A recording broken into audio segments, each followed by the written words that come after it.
Hello, hello, beautiful listeners. Let's begin with a story, shall we? So, I want to share with you about a team coaching session that I was in recently. So, I was there with an executive team. They were running a standing meeting that they have every other week. And I was there as their coach, their advisor, observing them. And in the course of this meeting, I'm taking notes, I'm listening, and there's a lot of things that I can see. I can see things like who's talking and what's being said. I can notice the patterns of communication. So, who talks and then who responds. How many I could even go deeper and notice how many times when the CEO talks does each person respond to the CEO? I could notice when the head of HR talks, who are they talking to? Who do they call in? So you can notice all these different patterns of communication that happen. Those are all things that I can see. I can notice things like how was the conversation framed? What was the agenda that was communicated? How was it then framed live in the meeting? Then how was that agenda and framing honored or not during the course of the meeting? So lots and lots of things that I can see and take in and observe. And in the setup of this particular meeting, I was really there to listen and observe. So if I had something to chime in with, I could. And I could also sit back and watch and observe. And it was set up that way. And it's a team I know well that I've worked with for quite some time. So there's a lot of safety in me showing up that way, which I never take for granted and appreciate it when I have it. And here's what happened at the very end of the meeting, and it inspired me to bring forth this topic to all of you today of looking under the surface. At the very end, I was prompted by the head of this team, in this case, the CEO, if there was anything else if there was anything that I wanted to call in that I could have the last minute of the meeting, no pressure. And I was able to point out and affirm some of the positive things that I could see because there were many positive things that I could see. And my challenge was for each person in this team to go back and reflect what is the experience that they're having that we can't see, that we're not making transparent in the chat. This was a virtual meeting in the chat through our words, through our verbal cues on video, through liking messages in the chat, loving messages in the chat, adding plus ones. What are the things that we haven't been able to see? What is your experience, each member of the team, on the inside, under the surface that I can't see? So I can name what's transparent to me, but I can't call in what's unseen. And so, dear listeners, what I wanted to bring to you all today is this topic under the surface to invite you to consider what's happening under the surface for you. And the time for this is excellent because it's spring. And maybe some of you, like me, in the Northern Hemisphere, are planting literal seeds right now. There are things literally beginning to grow underneath the surface of the earth. And we're starting to see some of them pop up. Where I am in the last week, daffodils have emerged. Beautiful, like amazing. They're not all out, but it's just this beautiful cacophony of yellows and whites and a few oranges and creams. I love it. And also it's flowers after a long cold winter. But those are all things that have been resting beneath the surface. And there's so much more under the surface. And the seeds that I haven't yet put into the soil, but that I will. When I put those seeds under the ground, that's what's going to grow out and show up on the surface. And that's my point to all of you. You all are holding inside of you all kinds of seeds, consciously and unconsciously, of what what's going to show up on the surface. And so my hope is by getting intentional about that today, that for yourself, for the people around you, might be your team, might be your family, you can bring a set of tools and new ways of seeing that allow you to make sure that what's under the surface is going to call forth what you want to bring out on the outside. And that the two are in integrity together, that they're aligned. Okay, so how are we going to do this? No problem. We'll keep it simple. What I want you to focus on is all around self-awareness building. And we're going to look at 3 simple distinctions for building self-awareness around what's happening under the surface. And then I'm going to offer you 3 questions which connect right back to those 3 distinctions to prompt your thinking. And that's it. And that's enough. So let's get into it. So, first of our 3 distinctions is to think about the iceberg metaphor. Perhaps this is one that's familiar to you. It's one that came into my consciousness in particular when I went through a team coach training, actually, because many, many moons ago, where the message was, yeah, those icebergs, you just see the tip of what shows up above the surface of the water. Most of the iceberg sits underneath. And there's many different ways that this gets laid out. There's Freud's version of it, there's the subconscious thoughts and the unconscious thoughts and the difference between those. Those are what's beneath the surface versus our conscious thoughts on the surface. All I really want you to see, to invite in as the possibility of seeing a new distinction to hold, is that we only see, others around us only see a small portion of what's actually there. The majority of what's happening for us on the inside, our perceptions, our judgments, our beliefs, our unconscious thoughts, judgments, beliefs, others don't see that. And combine that with the fact that human beings are meaning-making machines. Someone sees I cut bangs, or I'm wearing red, or I have a sunburn, or whatever it is. I'm talking with my hands, which I'm likely to be doing. When they see this, they make meaning of what they're seeing on the surface. We all make meaning of what we're seeing on the surface, but it's a fraction of what's actually happening. So be mindful when you are observing others. Be mindful of what you are putting out to others, that it's a small fraction of what's actually going on. And that's why being able to see it, bring intention to it, matters so much. Because if we are here, which I hope you are, to set a vision, lead with intention, act on purpose so that you are designing yourself, you've got to bring a level of consciousness to that. What's happening for me? What am I showing to others on the surface? What's happening underneath? So consider the iceberg. First distinction. Second thing I want you to pay attention to is your body. Your body is a super wise vessel. And maybe this is something you're already deeply connected to. And maybe you're thinking, Sharon, what are you talking about? My mind is the greatest source of wisdom. It's where I have knowledge, where I have information. And your mind is an incredible resource. And for most of us, growing up in Western culture for sure, but in many parts around the world, we value and prize knowledge, learning of the mind. And so that's why, so assuming that's the case for you, and if it's not, hold and tap into the wisdom of your mind.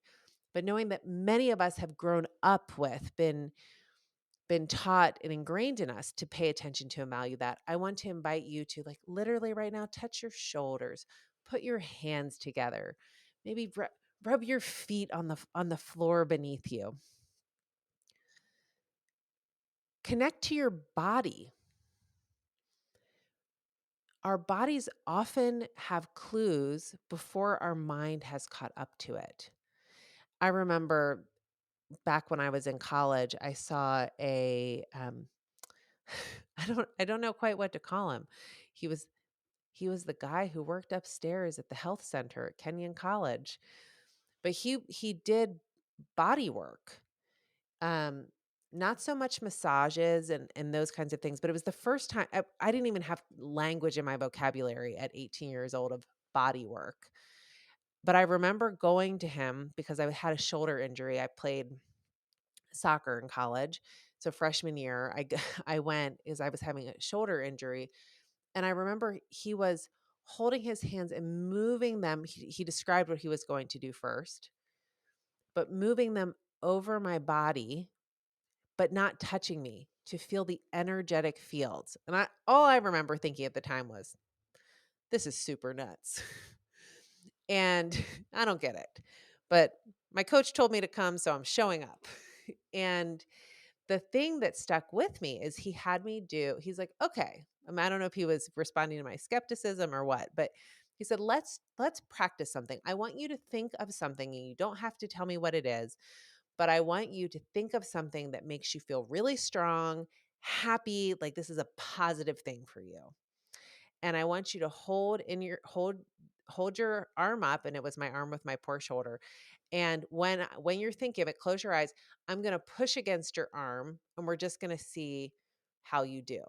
And so I'm holding clenching my fist in my it was my right side, holding my arm out, thinking of my positive thought, pushes on my arm, nothing happens. Like I hold up.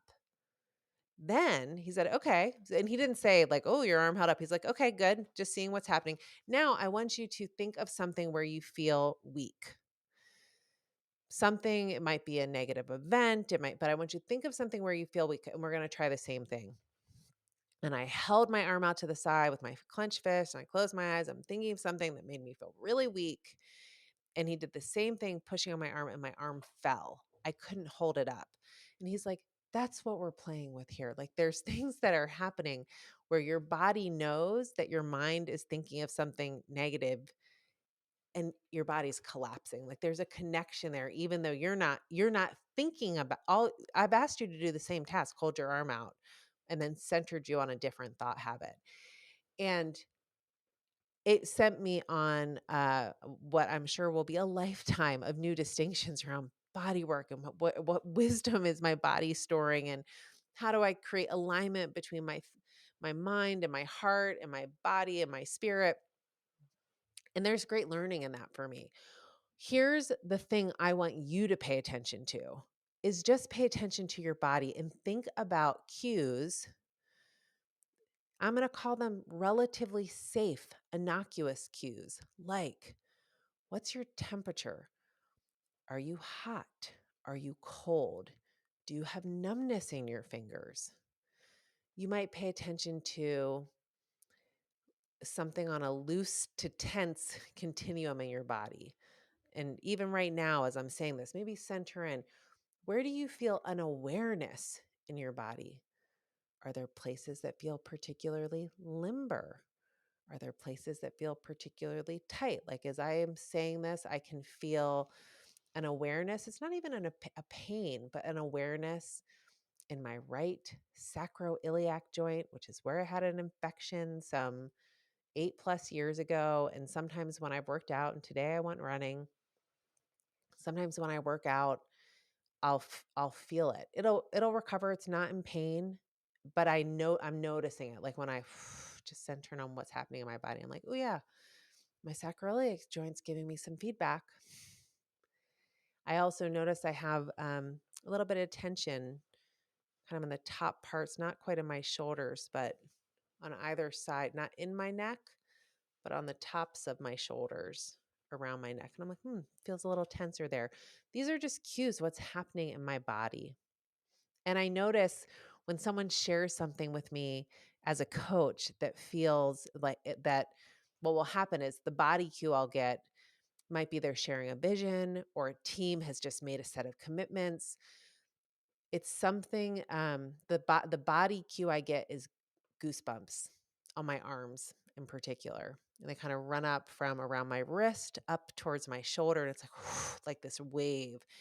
And what I can tell you is I've come to notice that when I'm receiving truths from others, so things that feel really important and really true, I tend to get goosebumps. And sometimes, depending on the situation, I might share with that client, look, my body's telling me that what you're saying is true and real. Cues from our body. And I want you to pay attention to what are the cues that you're getting in your body, because that's a cue of what's happening under the surface. Okay. Last distinction that I want to give here is I want you to notice the quality, your ability to presence. Now, you might be thinking, what? To wrap something in paper and put a bow? No, not that kind of presence. I mean, presence, like we have leadership presence or executive presence, but I want you to now think about presence as a verb, as in, I'm presencing right now.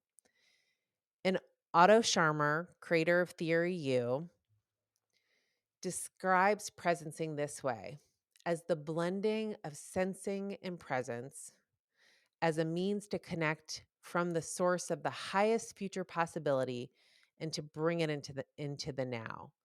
That it happens when our perception begins to happen from the source of our emerging future, where the boundaries between three different types of presence collapse. And the way he describes it is the presence of the past, the presence of the future, and the presence of one's authentic self. Now, that all might sound like gobbledygook to you. That's fine. The act of presencing is really about opening up, discarding anything that might be drawing you out of this immediate moment. You have an open mind, an open heart, an open will. Okay, that's when we have that openness in all of these domains, that's when we're presencing. And imagine and the way we practice this is place yourself in when do it over in a low risk scenario. So it might be at dinner with your kids, depending on how high or low risk that feels for you. It might be in a team setting at work. It might be when you're checking out with your groceries. Doesn't matter. Like, think of something that feels low risk.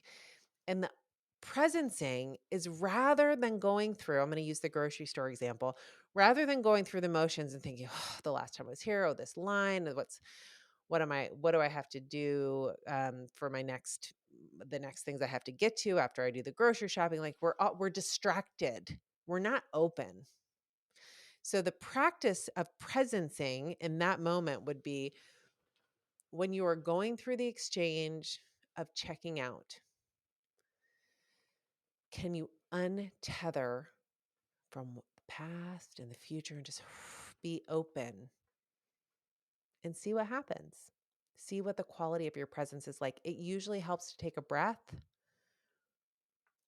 It usually helps to notice without judgment if you're drawn towards the future or the past and then come back to, but what about what's happening now? It can often help to come into your body and into the space you're in. So maybe I'm noticing what sounds are happening in the foreground. So maybe I'm noticing the beep beep while I'm checking things out. Maybe I'm noticing the sounds a little bit further out, like the grocery carts being pushed to line up behind me. Right. But you're really presencing, you're in a different state. And the reason I want you to practice presencing for the sake of gaining distinctions around what's happening beneath the surface is it's an act of quieting all the other noise and getting really focused in the here and now. Like, for example, when I was preparing for today's podcast physically in the space about to record, I was presencing in the room, as I often do, because when I'm about to record, I'm really attuned to what are the sounds, what are the noises, am I creating an environment to come up with a nice quality sound for all of you, dear listeners. And I started to hear this. I'm going to see if I can mirror it a little bit. This loud, like bump, bump. I thought, what is that? That's very distracting. And then I realized the wind was blowing outside. I walked out onto the deck outside the studio where I'm recording, and I have these metal rings that hang down off the gutter. I believe they're rain device of some kind. I don't know. They were here before me. I've never taken them down, and they're pretty and maybe functional. I don't know. I think mostly pretty. But the wind was blowing them into the side of the building. And my attunement to what was happening around me in that moment is what allowed me to hear it. It probably happens all the time because it's outside where I work. But I'm just going to be honest, I'm not presencing in a way where I'm noticing that all the time. It wasn't so loud like someone was wrapping up the window next to me. It was just this kind of quiet in the distance, like a thump, thump, thump. We sense that when we're presencing. So I want you to practice presencing because it helps you connect into, oh, yeah, what is happening beneath the surface? Those are the distinctions I wanted to share with you. And now let me give you your questions. And I will put these questions in the show notes so you can come back when and as you're ready. You can link to the show notes from wherever you're listening. They'll be in the episode description or head over to pointroadstudios.com to get them. But here they are. Question 1. For this question, I want you to center first on an important event from the past. And by the way, you can start to do this when you're in the moment. So when you are present in doing this in the future. But for the sake of this question, we'll do it reflectively. I want you to think of an important event from the past. Maybe it might be a major milestone. You got married, you gave birth, you gave the big talk, you rang the bell, like whatever it is, like something that, you can like bring yourself back into it. And as you really center in on this important event from the past, I just want you to hold the iceberg metaphor. What do you remember was happening for you on the inside? How did you feel? Physical sensations, thoughts you were having, but that you weren't making explicit. And then I want you to take a breath and check in with what's your best thinking on what others were experiencing of you on the outside. So here's what was happening for me on the inside. What were others experiencing of you on the outside? Second question. What signals do you get from your body about how you're feeling? I want you to start to cozy up to these. Draw the awareness, learn. Yeah, what are the signals my body tends to give me? Do I get rashes? Do I get hot? Do I get cold? Am I like Sharon when there's something real and true and authentic? I get those goosebumps running up my arms. What are the signals that your body gives you?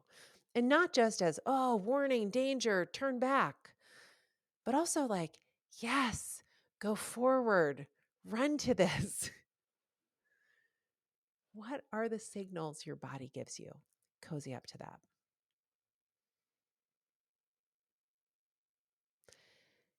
And then third, and this connects into to being in the practice of presencing. I want you to connect into the questions, who is myself?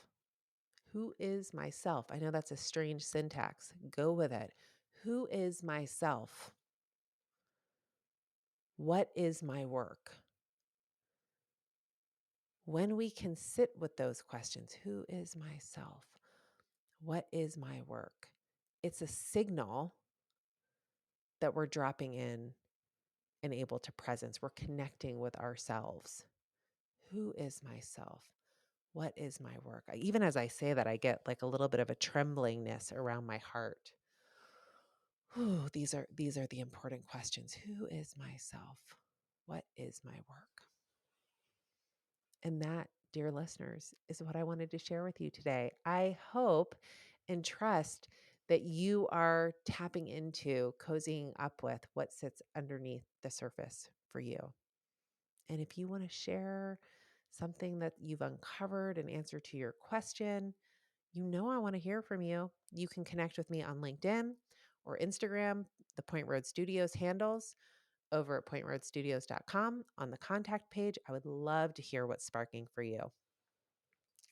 If you love today's episode and are looking for ways to support me in this podcast, thank you, thank you, thank you. You could subscribe to this podcast if you aren't already. You could rate and review the podcast, and you could tell a friend or a colleague. And I just want to name that if you are wondering if I noticed that some of you have gone out and rated the podcast with a nice 5-star rating, why, yes, I did notice, and I thank you.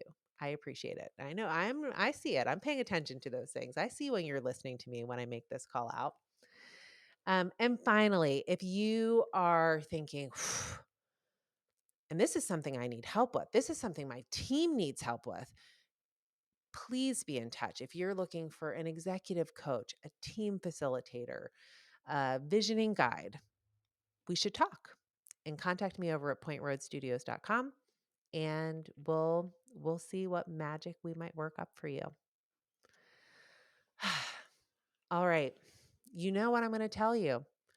I am wishing you a beautiful, beautiful week, magic filled, sensing of all kinds of things that are happening under the surface. And until we meet next time, remember that there is nothing stopping you. So go on ahead and get after whatever it is that you really want.